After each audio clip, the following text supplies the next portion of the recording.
Hi guys, I'm Drutska and today we will discuss the latest circus act from Russia's UN loudspeaker Vasily Nebenzya, as he serves up more delusions about negotiations and red lines. Plus, we will talk about Ukraine's new missile project that got everyone talking. Trembita, a new missile capable of reaching Moscow. And of course, we will see how the Kremlin clings to its UN veto, desperately trying to hide its growing list of international failures and war crimes. Well, it seems Ukraine's missile development program is making waves again, and this time it's the new Trembita missile that catching everyone's attention. By the way, Trembita in Ukrainian means this. This is the Trembita, a traditional Ukrainian mountain horn. According to Telegraph, Ukraine isn't just relying on US support under Trump's upcoming administration, which makes total sense. It is also working on ensuring its own military autonomy by developing homegrown weaponry. The base model in development since 2023, publication says, costs around $10,000, a budget-friendly option in the world of missiles, I would say. At 2 meters long and weighing 90 kilograms, it's capable of carrying 18 kilograms of explosive up to 144 kilometers. The manufacturing are working on upgrading this version with a range up to 650 kilometers.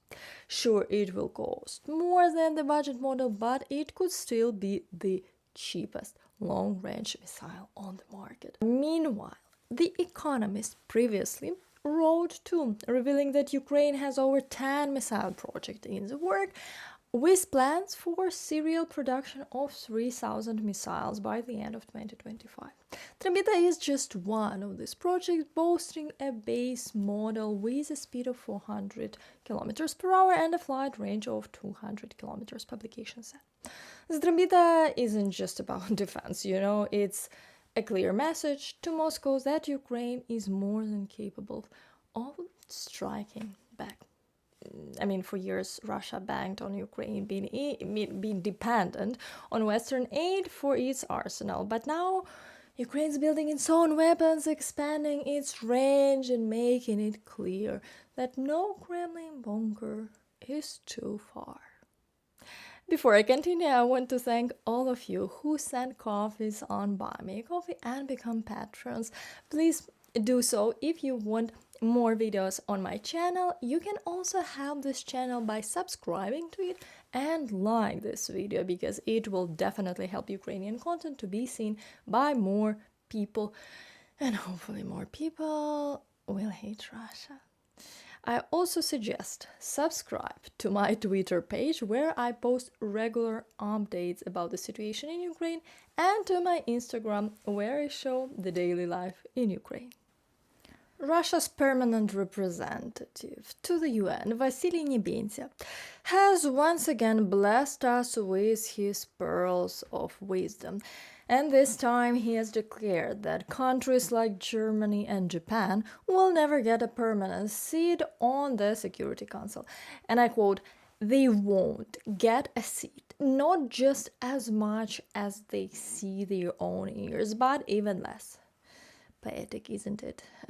Almost like Shakespeare, if Shakespeare were ranting after one too many vodkas. He also called reform proposals from countries like Germany and Japan impractical and naive, coming from a representative of a country that reforms borders with tanks and missile strikes. This critic cares about as much weight as a paperweight in a hurricane. I think, guys, Germany and Japan have absolutely earned their place at the table. They have spent decades building their reputations through diplomatic leadership, economic strength, and a commitment to international cooperation.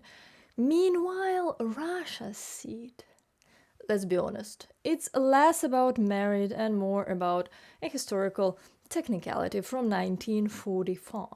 And let's not forget Russia didn't even officially earn its spot when the Soviet Union collapsed.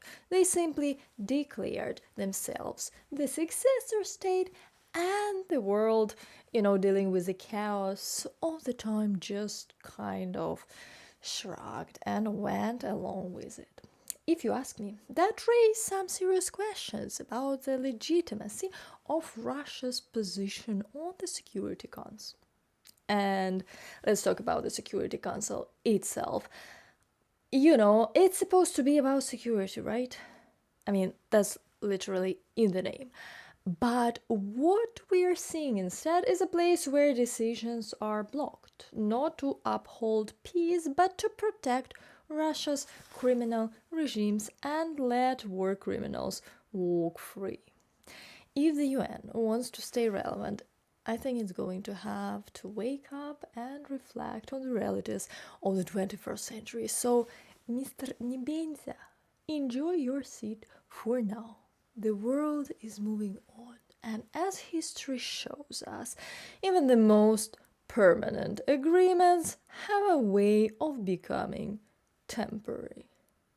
Let me know, guys, what you think in comments. Do you agree or do you have a different take?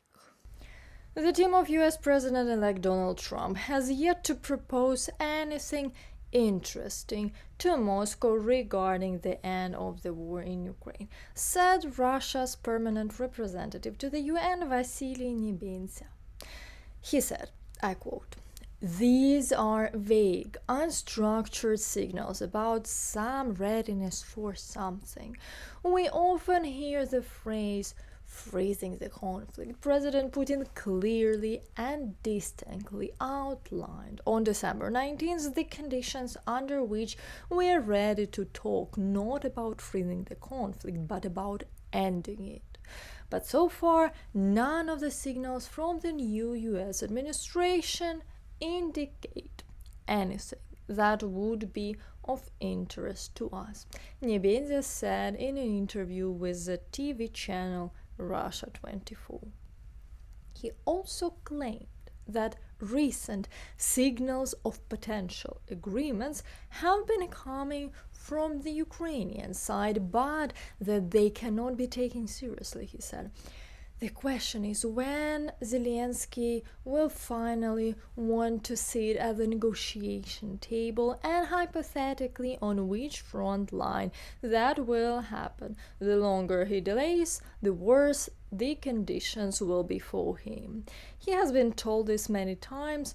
The ball is in his court, Nebenzya added. Well, first, Nebenzya talks about freezing the conflict, as is some unthinkable suggestion, insisting that Russia is only interested in ending it. Sounds noble, right? Except, in Moscow's dictionary, ending the conflict really means forcing Ukraine to accept surrender terms dictated at gunpoint. Putin and Russian officials constantly claim they are supposedly ready for peace negotiations, shouting about their desire for a peaceful resolution at every opportunity. They push this narrative not only through their propaganda outlets, but also through their political puppies like Orban, Fico, and others. But then Nebenzya comes along, dismissing every proposal, declaring that nothing has interested Moscow. Well, it's obvious that the Kremlin's true goal, not peace, but control and subjugation, wrapped in a facade of readiness for dialogue. As for signals from Ukraine that Nebenzya claims can't be taken seriously, maybe they are hard for Moscow to take seriously because they involve concepts like justice and accountability, things the Kremlin seems fundamentally incapable of understanding. Well, let me know, guys, what kind of scenario do you think the upcoming US president might realistically propose to bring this war to an end? Leave your comments below. That's it for today. I want to thank all of you for supporting Ukraine, watching Ukrainian content. Please like this video, and if you really like it and you want more videos on my channel, you can support the channel's development on Patreon or buy me a coffee. See you soon. And Slava Ukraini!